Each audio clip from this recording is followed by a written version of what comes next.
So let's see the problem. See students, the problem is for a reaction 2A plus B gives 3C. The rate of appearance of C at time t is 1.2 into 10 to the power 4 minus 4 mole per liter per second. Find the rate of reaction. So students, यहाँ पे clearly लिखा हुआ है, आपको क्या given है, rate of appearance of C. ठीक है, rate of appearance of C at time T आपको गिवन है ये, तो आपको ये तो पता है कि आपको सी के लिए निकालना है। तो देख लीजिए, पहले हमें क्या करना पड़ेगा, इसका फॉर्मूला लिखना पड़ेगा। यहाँ पे इक्वेशन क्या दे रखी है, 2a plus B gives us 3c and हमें किसके लिए निकालना है, 3c के लिए निकालना है। तो सीधा पहले तो फॉर्मूला लिख दीजिए, r इज इक्वल्स टू, ये प्रोडक्ट है तो हम लिखेंगे प्लस, फिर change in concentration of c with respect to time, और यहाँ पे दे रखा है आपको कोफिशिएंट 3, तो ये हो जाएगा 1/3। तो बच्चों ये तो हमारे पास में क्रिएट हो गया है फॉर्मूला। ठीक है, हमें सिर्फ कंसर्न सी के लिए निकालना है, इसलिए मैंने सिर्फ सी का फॉर्मूला लिखा है। ठीक है, तो हमें ये मिल गया। अब आपको क्वेश्चन में बच्चों, क्वेश्चन में आपको क्या दे रखा है, गिवन क्या है, ये देखिए आपको क्वेश्चन में गिवन है rate of appearance of concentration at time C, ये दे रखा है। तो आपको ये वाली वैल्यू क्वेश्चन में गिवन है, इट मीन्स क्वेश्चन में क्या गिवन है, d concentration of C upon d t is equals to किसके बराबर है, ये बराबर है 1.2 इंटू 10 टू द पावर -4 के। ठीक है, ये आपको क्वेश्चन में गिवन है। अगर ये गिवन है तो ये वैल्यू आपको नोन है, तो आप आर आराम से निकाल सकते हो। तो देखिए क्या होगा, R is equals to 1/3 into 1.2 into 10 to the power -4। ठीक है बच्चों, अब इसको हमें सॉल्व करना है। मैं ये पॉइंट हटा देती हूँ, नीचे लगा देती हूँ 10, 3 की टेबल में हम देख लेंगे 12, तो ये आ जाएगा 4, और ये जब 10 ऊपर जाएगा तो ये 10 क्या हो जाएगा, -1 का, तो ये हो जाएगा 10 टू द पावर -5। और हमको क्या लिखना है, हमें रेट की यूनिट लिखनी है, तो रेट की यूनिट क्या होगी, मोल पर लीटर पर second. So students, I hope आपको समझ में आ गया है। ठीक है, तो आपको ये वैल्यू क्वेश्चन में गिवन है। अगर आपको इक्वेशन फ्रेम अप करनी आती है, उसके बाद आपको सिर्फ ये देखना है कि क्या गिवन है और दूसरी वैल्यू फाइंड आउट करनी है। क्वेश्चन में गिवन है rate of appearance of C at time T, जो आपको देखा, तो ये जो पूरी वैल्यू है आपको क्वेश्चन में गिवन है। जब क्वेश्चन में ये वैल्यू गिवन है तो आपको सिर्फ फॉर्मूले में पुट करना है, तो आपको आर की वैल्यू ईजिली मिल जाएगी। जो यहाँ पे क्या मिला है, हमें आर की वैल्यू मिली है 4 इंटू 10 टू द पावर -5 मोल पर litre per second.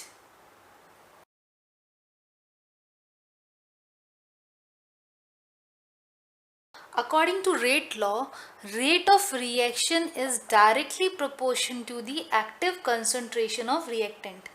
Rate of reaction is directly proportional to active concentration of reactant. अगर सिंपल वर्ड में मैं कहूँ तो रेट ऑफ रिएक्शन जो है स्टूडेंट्स, वो कंसंट्रेशन ऑफ रिएक्टेंट पे डिपेंड करता है।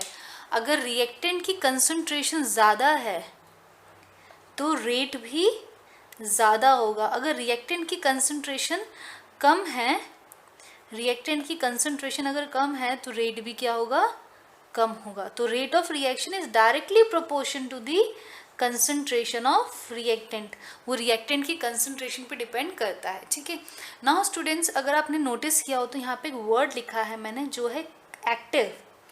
Now what does active means, students, जब भी आप किसी बीकर में रिएक्टिंग मिक्सचर्स लेते हैं, ठीक है, मान लीजिए कि यहाँ पे एक रिएक्टिंग मिक्सचर है ए। अब इसके अंदर कुछ जो मॉलिक्यूल्स होंगे, कुछ जो पार्टिकल्स होंगे, वो क्या होंगे, एक्टिव, एंड कुछ जो पार्टिकल्स होंगे वो होंगे पैसिव। इस ए के कुछ पार्टिकल्स एक्टिव होंगे और कुछ पार्टिकल्स पैसिव होंगे। जो एक्टिव पार्टिकल्स होंगे वो ही प्रोडक्ट का फॉर्मेशन करेंगे, वो ही प्रोडक्ट का फॉर्मेशन करेंगे।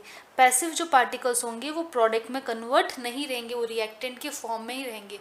इसलिए ही बच्चों, अगर आपको याद हो तो जो मैंने रिएक्टेंट का ग्राफ बनाया था, कंसंट्रेशन वर्सेस जब हमने टाइम का ग्राफ बनाया था, और जो मैंने रिएक्टेंट डिक्रीज़ किया था टाइम के साथ में, तो मैंने बताया था कि रिएक्टेंट टाइम के साथ में कम होता जाता है, पर मैंने इसको ज़ीरो पे टच नहीं किया था। जो रिएक्टेंट की कंसंट्रेशन है हमने उसको ज़ीरो पे टच नहीं किया था। क्यों? क्योंकि उसमें कुछ पैसिव मॉलिक्यूल्स भी होते हैं जो पार्टिसिपेट नहीं करते और जो प्रोडक्ट का फॉर्मेशन नहीं करते। तो इस वजह से हमारा जो रिएक्टेंट है कभी भी ज़ीरो नहीं होता है, कुछ ना कुछ तो बचता ही है। ठीक है, अगर वो पूरा तरह से कंज्यूम हो जाता है तो ही हम उसको नीचे लाइन पे टच करेंगे, बट यहाँ पे हमने टच क्यों नहीं किया था?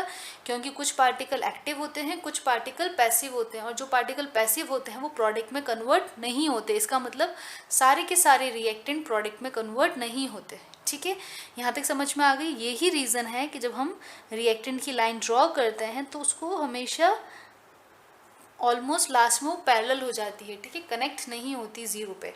तो आपको समझ में आ गया? अब बच्चों, अब हमको ये समझना ज़रूरी है कि एक्टिव मॉलिक्यूल्स का क्या मतलब है।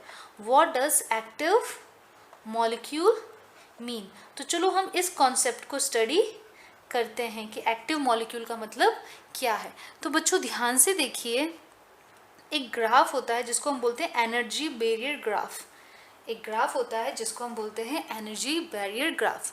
तो स्टूडेंट्स, सपोज ये हमारे पास एक्स एक्सिस पे हम लिखते हैं प्रोग्रेस ऑफ रिएक्शन, मतलब रिएक्टेंट से प्रोडक्ट की तरफ progress of reaction.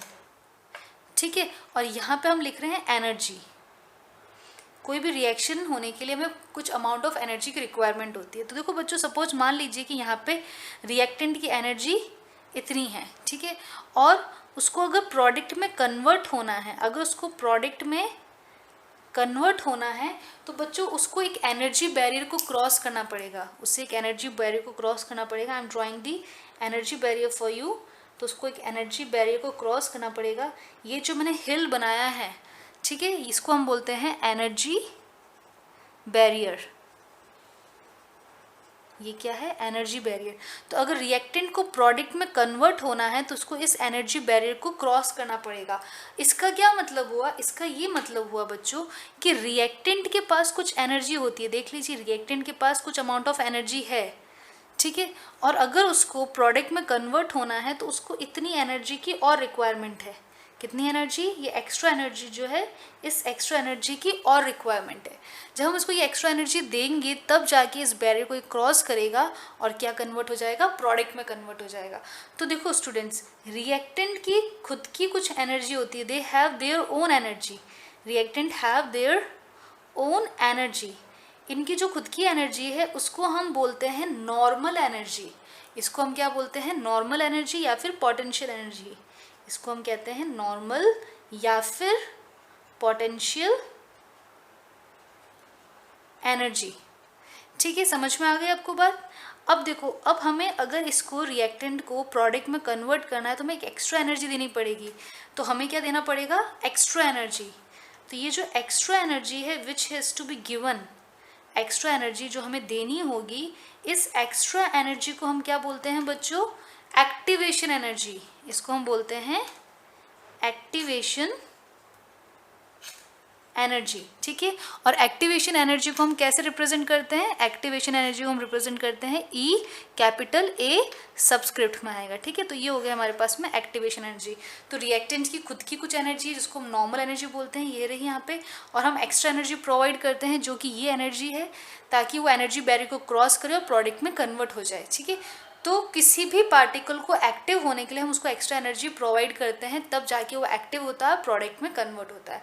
Now students, ये जो हम सम कर रहे हैं एनर्जी का, मॉलिक्यूल की खुद की एनर्जी प्लस जो एक्स्ट्रा एनर्जी उसको रिक्वायर्ड है। ठीक है, मैं यहाँ लिख देती हूँ normal energy plus extra energy जो हम उसको दे रहे हैं, जिसको हम एक्टिवेशन एनर्जी भी बोलते हैं, तो हम इसको यहाँ पे ई ए से सब्सटीट्यूट कर देते हैं। तो normal energy plus activation energy को हम साथ में बोलते हैं थ्रेशोल्ड एनर्जी। इसको हम साथ में क्या बोलते हैं? Threshold energy. ठीक है, इसको हम साथ में बोलते हैं थ्रेशोल्ड एनर्जी। ठीक है, तो जब नॉर्मल एनर्जी और एक्टिवेशन एनर्जी का हम सम अप करते हैं तो उसको हम थ्रेशोल्ड एनर्जी बोलते हैं. इट मीन्स थ्रेशोल्ड एनर्जी की डेफिनेशन क्या होगी? It is minimum amount of energy, it is minimum amount of energy which is required to convert reactant into product. क्योंकि कम से कम normal energy plus extra energy होगी, तभी इतनी एनर्जी होगी तभी वो प्रोडक्ट में कन्वर्ट होगा. तो कम से कम इतनी एनर्जी तो होनी ही चाहिए तब जाके वो प्रोडक्ट में कन्वर्ट होगा. अगर इससे कम एनर्जी हुई तब भी वो प्रोडक्ट में कन्वर्ट नहीं होगा, इससे ज़्यादा होगी तब वो प्रोडक्ट में कन्वर्ट हो जाएगा और स्पीड और बढ़ जाएगी प्रोडक्ट में कन्वर्ट होने की. ठीक है, तो कम से कम थ्रेशोल्ड एनर्जी तो होनी ही चाहिए. ठीक है, तो अगर मैं यहाँ पे प्लॉट करती हूँ तो ये टोटल हम नीचे से लेके जो यहाँ तक ले रहे हैं इसको हम क्या बोल रहे हैं? Threshold energy. ठीक है बच्चों, तो अब आपको आई थिंक एक्टिवेशन का कॉन्सेप्ट समझ में आ जाएगा. किसी भी मॉलिक्यूल के पास अगर थ्रेशोल्ड एनर्जी है या उससे ज़्यादा एनर्जी है तो वो मॉलिक्यूल कैसा होगा? एक्टिव. इसका मतलब वो प्रोडक्ट में कन्वर्ट होगा. ठीक है, तो एक्टिव मॉलिक्यूल होने का सबसे पहला मतलब होता है सर्टन अमाउंट ऑफ एनर्जी होना. तो लेट्स सी, हम इसको थोड़ा और आगे अच्छे से समझते हैं. For now I am removing all this from the screen. So students, active molecule होने का मतलब है molecule must have energy equals to or greater than equals to or greater than threshold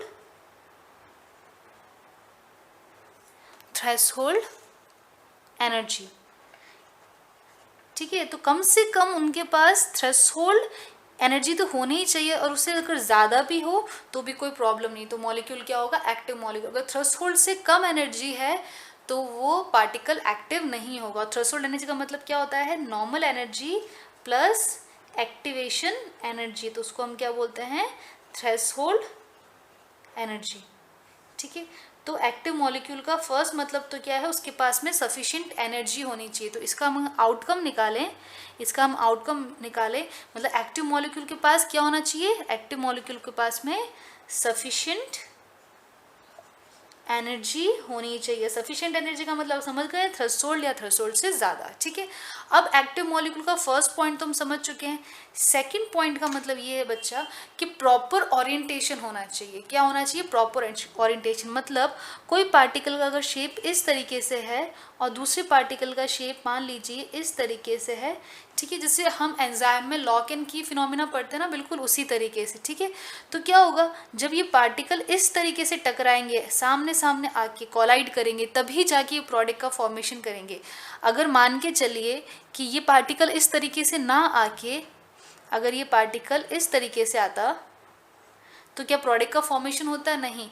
ये जो पार्ट यहाँ पे लॉक होना चाहिए था ये ऑपोजिट साइड में, तो ये प्रॉपर ओरिएंटेशन नहीं है. तो कहने का मतलब एक्टिव मॉलिक्यूल के पास में क्या होना चाहिए? प्रॉपर ओरिएंटेशन भी होना चाहिए, तब जाके वो प्रोडक्ट का फॉर्मेशन करेगा. तो स्टूडेंट बहुत सिंपल है. अगर इसको पूरा कंक्लूड करें तो rate of reaction is directly proportion to active concentration of reactant. जिसका मतलब रिएक्टेंट की कंसंट्रेशन ज़्यादा तो रेट ज़्यादा, रिएक्टेंट की कंसंट्रेशन कम होगी तो स्पीड भी, रेट भी कम होगी. ठीक है, उसके बाद में आपको ये समझाना है कि एक्टिव कंसंट्रेशन का मतलब क्या है. एक्टिव कंसंट्रेशन मतलब मॉलिक्यूल या particle must have sufficient energy and they must have proper orientation. और इन दोनों का मीनिंग आपको अच्छे से समझ में आ गया है. ठीक है बच्चों, अगर नहीं समझ में आया तो थोड़ा सा रिवाइंड कीजिए वीडियो को, आप सफिशिएंट एनर्जी का मतलब समझ जाएंगे. मतलब एनर्जी इक्वल्स टू थ्रेशोल्ड और मोर देन थ्रेशोल्ड. थ्रेशोल्ड से अगर कम होगी तो वो प्रोडक्ट में कन्वर्ट नहीं होगा. ठीक है, तो हम एक्टिव का मतलब समझ चुके हैं, तो अब इसी टॉपिक को हम आगे प्रोसीड करते हैं.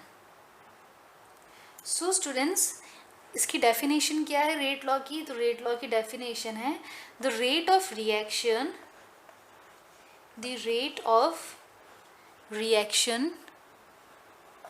is directly proportional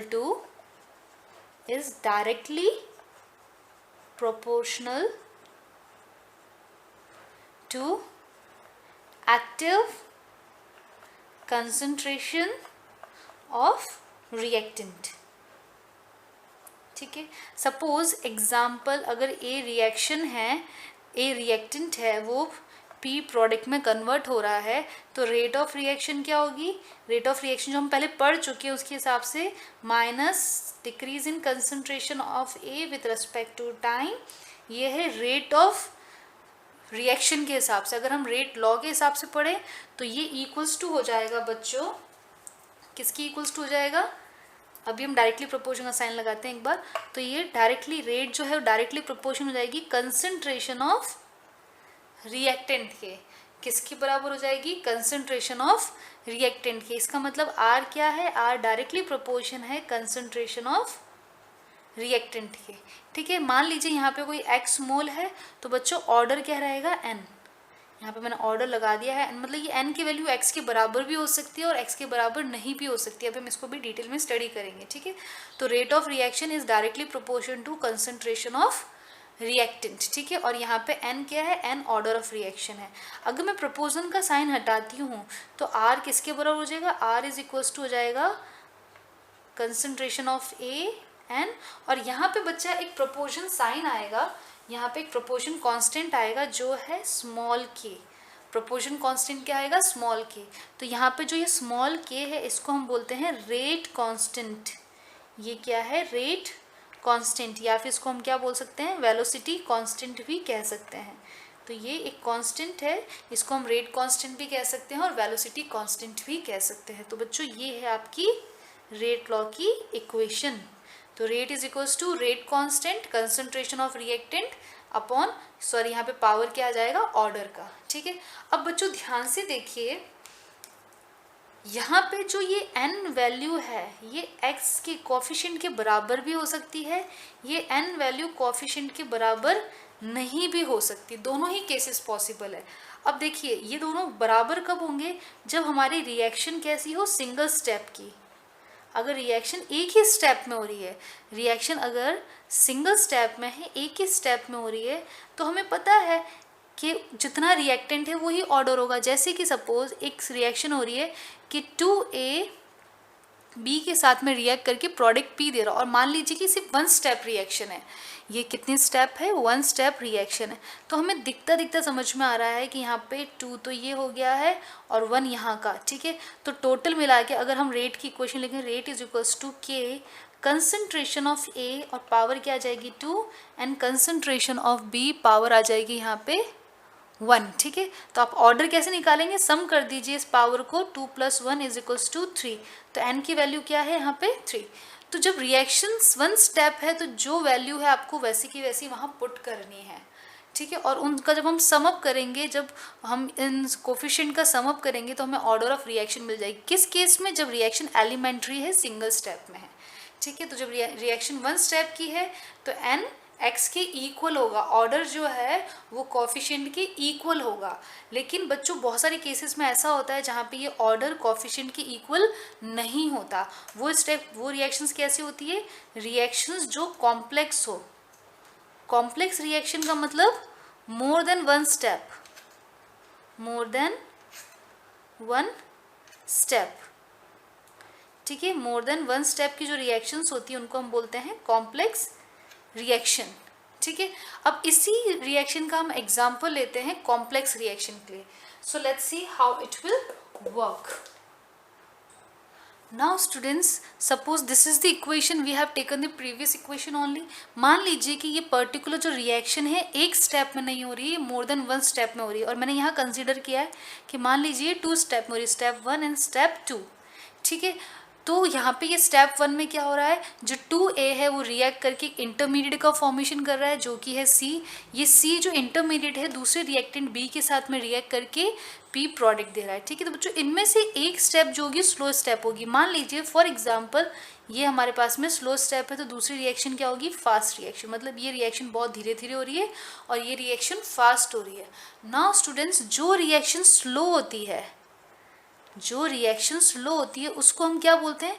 उसको हम बोलते हैं रेट डिटरमाइनिंग स्टेप। जो स्टेप सबसे स्लो होती है उसको हम क्या बोलते हैं? रेट डिटरमाइनिंग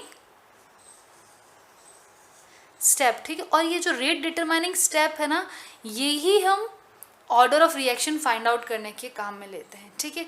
तो उस केस में बच्चा क्या होगा, आप लिखेंगे तो बिल्कुल इसी तरीके से जो रेट इक्वेशन हमने लिखी थी, इक्वेशन तो बिल्कुल उसी तरीके से लिखी जाएगी कि R is equals to what we say K ए की पावर हो जाएगी 2 एंड बी की पावर हो जाएगी 1। इक्वेशन तो इस तरीके से लिखी जाएगी, लेकिन इस केस में जो ऑर्डर है, ऑर्डर जो है वो 3 के इक्वल नहीं होगा, ऑर्डर किसके बराबर होगा 2। क्यों?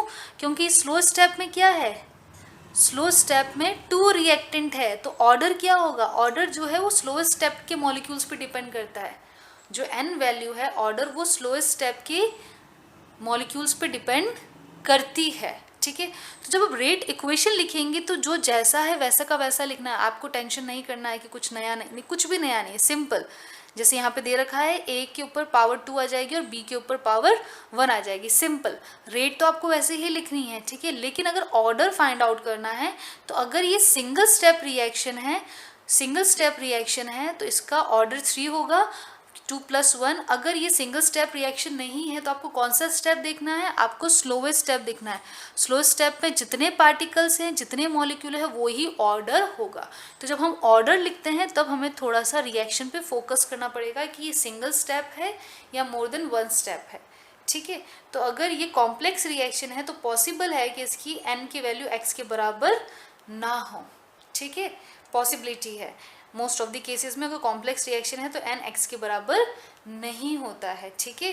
तो आपको समझ में आ गया यहाँ पे n क्या है, यहाँ पे n जो है वो है order of reaction.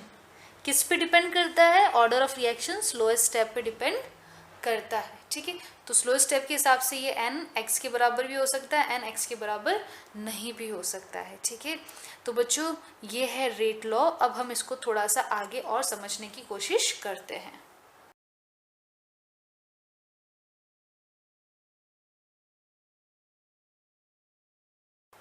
Now students, we have seen that rate is directly proportion to concentration of reactant। अगर हम proportion का साइन हटाते हैं तो कांस्टेंट आ जाता है स्मॉल k, जिसको हम बोलते हैं रेट कांस्टेंट या वेलोसिटी कांस्टेंट, और यहाँ पे कंसंट्रेशन ऑफ रिएक्टेंट आता है। हमने सिंपल इक्वेशन पढ़ ली है रेट लॉ के लिए, ठीक है। और इसमें हमने डायरेक्टली प्रोपोर्शन का साइन देखा है। इसका मतलब अगर रेट बढ़ जाएगी अगर रिएक्टेंट की कंसंट्रेशन ज़्यादा है, और रेट घट जाएगी अगर रिएक्टेंट की कंसंट्रेशन कम है। सिंपल हमने इसको स्टडी किया था, ठीक है बच्चों। अब हमें यूनिट निकालनी है, तो देखिए आपको अगर यूनिट निकालनी है तो आप निकालेंगे के के लिए यूनिट निकालनी है तो के जहाँ वहीं रहने देते हैं और आर भी जहाँ वहीं, और ये जो आर है कंसंट्रेशन ऑफ आर, इसको हम डिनोमिनेटर में ले आते हैं, तो ये आ जाएगा यहाँ पे आर, ठीक है। तो मुझे किसकी वैल्यू निकालनी थी, मुझे वैल्यू निकालनी थी इस के की, ठीक है। अगर हमको के क्या है यहाँ पे, के इज़ द वेलोसिटी कांस्टेंट या फिर रेट कांस्टेंट, ठीक है। वेलोसिटी कांस्टेंट है या फिर रेट कांस्टेंट है, इसको आप रेट कांस्टेंट भी कह सकते हैं, ठीक है। तो आपको रेट कांस्टेंट की वैल्यू निकालनी है तो आप क्या लिखोगे, equals to R, that is rate of reaction upon concentration of reactant, ठीक है। तो अगर इसकी यूनिट निकालनी तो बहुत सिंपल है। देखो बच्चों, आर की यूनिट क्या होती है, आप ऑलरेडी पढ़ चुके हैं। आर की यूनिट है मोल पर लीटर पर सेकेंड, है ना। और कंसंट्रेशन की यूनिट क्या है, कंसंट्रेशन यूनिट हमको पता है मोल पर लीटर, ठीक है। अब यहाँ पे मैं एक टर्म यूज़ कर रही हूँ, ध्यान से देखना बच्चों। हमने पहले भी टर्म यूज़ की थी कि ऑर्डर ऑफ रिएक्शन यहाँ में शो करते थे, मैंने यहाँ लिख दिया ऑर्डर ऑफ रिएक्शन। तो जब कंसंट्रेशन की यूनिट लिखी है मोल पर लीटर और ऊपर ऑर्डर आ गया है, तो इसकी भी मैं आगे ब्रैकेट के ऊपर क्या लिख देती हूँ, एन ऑर्डर ऑफ रिएक्शन, ठीक है। इसको अगर मैं फर्दर सॉल्व करती हूँ तो देखो मुझे क्या मिलेगा, ये वैल्यू जो है मैं इसको ऊपर ले जाती हूँ तो मुझे सॉल्यूशन करने पे क्या मिलेगा, मोल लीटर -1 क्या हो जाएगा 1 - n, ठीक है ना। और क्या हो जाएगा सेकेंड इनवर्स। इसको अगर हम सॉल्व करते हैं तो देखो क्या हो जाएगा, मोल, ठीक है, 1 - n लीटर क्या हो जाएगा n-1, ठीक है, और हो जाएगा पर सेकेंड। तो बच्चों ये हमें के की यूनिट मिल चुकी है, रेट कांस्टेंट की यूनिट मिल चुकी है। क्या है यूनिट, यूनिट है मोल 1 - n l n-1 और पर सेकेंड, ठीक है। अब यहाँ पे n क्या है, n मैंने पहले ही बता दिया आपको, ऑर्डर ऑफ रिएक्शन है। अब बच्चों इस पे क्वेश्चन कैसे आता है, इस पे क्वेश्चन ये आता है कि आपको कोई भी ऑर्डर दे रखा है और आपको उसमें ये कहा जाता है कि आपको इस पर्टिकुलर ऑर्डर के लिए यूनिट निकालनी है, ठीक है। ऑर्डर आपको गिवन होता है और आपको यूनिट निकालनी है। तो बहुत सिंपल, आपको जो फॉर्मूला गिवन है, आपको फॉर्मूला याद है, तो आप यूनिट इजीली निकाल सकते हो किसी भी ऑर्डर के लिए, ठीक है। इसके लिए मैं शॉर्ट ट्रिक बताती हूँ लर्न करने के लिए। बच्चों को काफ़ी कन्फ्यूजन होता है कि 1 माइनस एन, पता तो है कि n माइनस वन या 1 माइनस एन आ रहा है, पर बच्चे ये भूल जाते हैं कि 1 माइनस एन कहाँ आएगा और n माइनस वन कहाँ पे आएगा। तो बच्चों देखो, हमें इतना तो याद रहता ही है कि मोल है, लीटर है, और पर सेकंड तो हमेशा पर सेकंड रहेगा। तो इसमें तो कन्फ्यूजन है ही नहीं। कन्फ्यूजन कहाँ है, 1 माइनस एन है या n माइनस वन है। तो देखो, आपने बहुत ही फेमस इंस्टीट्यूट है जिसका नाम है एलन, नो डाउट स्पेल में वो अलग है, लेकिन प्रोनाउंसिएशन जब हम करते हैं जनरली तो हमें एलन वर्ड सुनाई देता है। तो एल के साथ क्या लगेगा, n, तो क्या है, बट ऑब्वियस जब n पता चल गया तो -1 कर दीजिए। अब जब ये n माइनस वन है तो ये क्या हो जाएगा, 1 माइनस n, ठीक है। या तो आप ln से याद रख लीजिए, या फिर मोल में जो l आ रहा है वो l कैसा लग रहा है, 1 के जैसा लगता है, तो 1 माइनस n आप ऐसे भी कर सकते हैं। तो आपको जो भी ट्रिक्स सिंपल लगती है, मैं ln वाली ट्रिक यूज़ करती हूँ। l n माइनस वन, अगर ये n माइनस वन है तो मोल में क्या हो जाएगा, 1 माइनस n, ऑपोजिट याद अपना भी रहता है। नहीं तो आप ये वाली ट्रिक भी यूज़ कर सकते हो सेकंड, जिसमें मोल में आगे पीछे हमें क्या लगता है, 1 जैसा दिखता है, इसलिए हमने 1 माइनस n कर दिया। तो ये आपको क्या मिल गई है, short trick to remember the formula, ठीक है। अब इस फॉर्मूले से हम डिफरेंट ऑर्डर्स की यूनिट फाइंड आउट करने की प्रैक्टिस करते हैं। So let's see the problems of this particular equation. Now students, formula क्या था हमारे पास में, जो फॉर्मूला था to find unit, formula to find unit, वो क्या था हमारे पास में, आपको याद होगा, मोल, यहाँ पे L 1 जैसे दिख रहा है इसलिए 1 माइनस n, ठीक है। लीटर मतलब L n माइनस वन, और सेकेंड्स का तो पर सेकेंड्स रहेगा ही। ये आपके पास है यूनिट निकालने का फॉर्मूला, ठीक है। चलो अब हम, सपोज आपको ये गिवन है, प्रॉब्लम देखते हैं। सपोज आपको गिवन है कि n की वैल्यू 1 है, मतलब ये फर्स्ट ऑर्डर ऑफ रिएक्शन है। क्या है आपके पास में, फर्स्ट ऑर्डर ऑफ रिएक्शन। तो देखो बच्चों, आप क्या लिखेंगे, सिंपल है, मोल लिख दीजिए, L लिख दीजिए, और सेकेंड का तो रहेगा ही पर सेकेंड, ठीक है। तो देख लीजिए यहाँ पे क्या हो जाएगा आपके पास में, 1 माइनस वन, n की वैल्यू क्या है, 1 माइनस वन, ठीक है। तो ओवरऑल आपकी इक्वेशन क्या हो जाएगी, 1 माइनस वन 0, 1 माइनस वन 0, मतलब पूरा हट गया। तो जो फर्स्ट ऑर्डर रिएक्शन उसकी यूनिट क्या है, पर सेकेंड।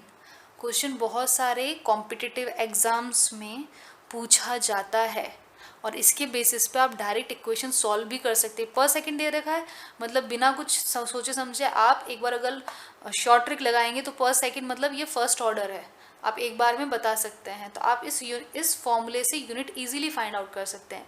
मान लीजिए कि सेकेंड ऑर्डर रिएक्शन है, ठीक है। अब आप सोच रहे होंगे सेकेंड ऑर्डर क्या होता है, फर्स्ट ऑर्डर क्या होता है, तो अभी हम धीरे धीरे इसको भी स्टडी करेंगे। तो सेकेंड ऑर्डर रिएक्शन है, ठीक है, मतलब रिएक्शन में 2 मॉलिक्यूल पार्टिसिपेट कर रहे हैं। रेट डिटरमाइन स्टेप में RDS में 2 मॉलिक्यूल्स हैं, ठीक है। तो देख लीजिए आप, अगर मैं यूनिट लिखती हूँ मोल लीटर पर सेकेंड, ठीक है। तो देख लीजिए 1 तो फॉर्मूले में है, n की वैल्यू क्या है 2, तो -2, n की वैल्यू 2 माइनस 1, ठीक है। इसको अगर आप सॉल्व करते हैं बच्चों तो आपके पास क्या आंसर आएगा, देख लीजिए, मोल -1, ठीक है, लीटर 1, 2 माइनस 1 2, ठीक, सॉरी 2 माइनस 1 1, और सेकेंड में हो जाएगा -1। तो क्या हो जाएगा, पर मोल लीटर पर सेकेंड, ठीक है। तो आप लीटर पर मोल पर सेकेंड भी लिख सकते हैं, इसको आप ऐसे भी लिख सकते हैं, लीटर पर मोल पर सेकेंड। ये आपको किसका मिल गया, सेकेंड ऑर्डर का। चलो अब एक और देख लेते हैं, हम थर्ड ऑर्डर के लिए निकाल लेते हैं, ठीक है। थर्ड ऑर्डर के लिए क्या होगा बच्चों, देख लो, मोल 1 माइनस 3, लीटर 3 माइनस 1, सेकेंड पर सेकेंड, ठीक है, देख लीजिए 1 माइनस 3 करेंगे तो क्या होगा -2, तो जाएगा मोल -2, ठीक है, लीटर 2 और लीटर स्क्वायर और पर सेकेंड, ठीक है। तो आपको ये यूनिट किसकी मिल गई है, थर्ड ऑर्डर के लिए। बच्चों इसी तरीके से अगर आपको फ्रैक्शनल दे रखा है तब भी आप निकाल सकते हो।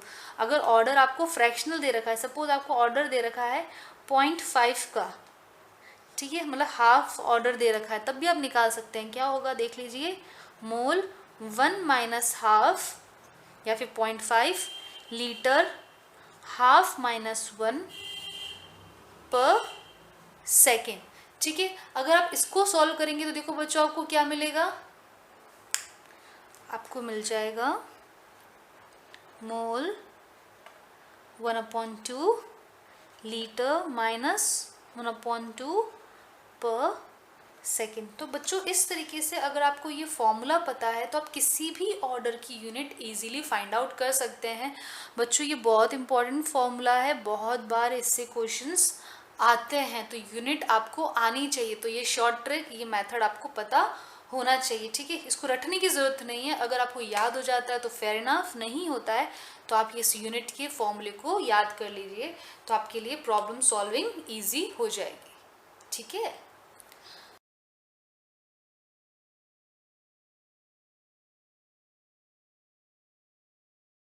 Now let's see the new term which is specific rate and specific rate constant. Now we are going to study about the specific rate and specific rate constant. तो स्टूडेंट बहुत सिंपल है, जब आपको रेट लॉ की equation पता है तो उसी की हेल्प से आप स्पेसिफिक रेट या स्पेसिफिक रेट कांस्टेंट निकाल सकते हैं। बहुत सिंपल है, देखिए बच्चों, R इज इक्वल्स टू के कंसंट्रेशन ऑफ रिएक्टेंट, ठीक है, और यहाँ पे आ जाएगा ऊपर ऑर्डर।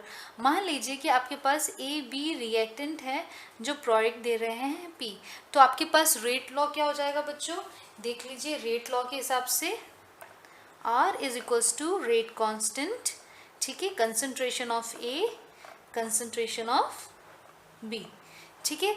अब बच्चों अगर concentration of A and concentration of B बराबर हो जाए, और वो भी किसके बराबर हो जाए, 1 मोलरिटी के, मतलब यूनिटी के। अगर 1 मोलरिटी हो, अगर कंसंट्रेशन ए का और कंसंट्रेशन का बी का अगर 1 मोलरिटी कंसंट्रेशन है, यूनिटी कंसंट्रेशन है, उस केस में क्या हो जाएगा बच्चों, जो आर है वो किसके बराबर हो जाएगा, आर के बराबर हो जाएगा, ठीक है। आर किसके बराबर हो जाएगा, के बराबर।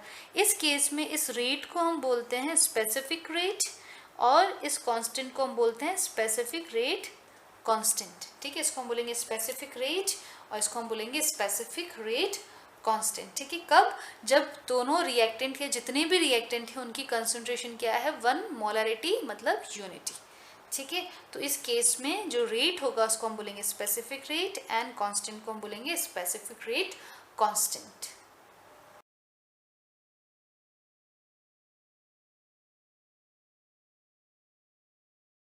The problem number 2. See students, question is given, the decomposition of ammonia on platinum surface is zero order reaction. What would be the rate of reaction? What would be the rate of production of N2 and H2 if K value is given is equals to 2.5 into 10 to the power -4 mole per liter per second. Okay students, so what you have to find out? You have to find out the rate of production of N2H2, ठीक है। तो हमें यहाँ पे rate of production निकालना है N2H2। तो देखो पहले फॉर्मूला लिख देते हैं, रेट ऑफ रिएक्शन, अगर हम प्रोडक्शन की बात करते हैं, rate of reaction is equals to, हम जब रिएक्टेंट प्रोडक्ट की बात कर रहे हैं, प्रोडक्शन की बात कर रहे हैं, प्रोडक्ट की बात कर रहे हैं, तो ये प्लस में आएगा, ठीक है। तो ये प्लस में आएगा तो क्या हो जाएगा, प्लस यहाँ पे आ जाएगा concentration of N2 concentration of N2 upon dt, right.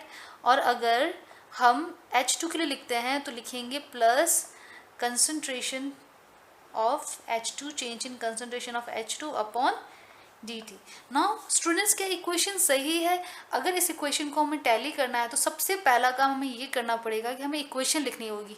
Equation में क्या हो रहा है, NH3 डिकम्पोज हो रहा है और क्या बना रहा है, प्रोड्यूस कर रहा है N2H2।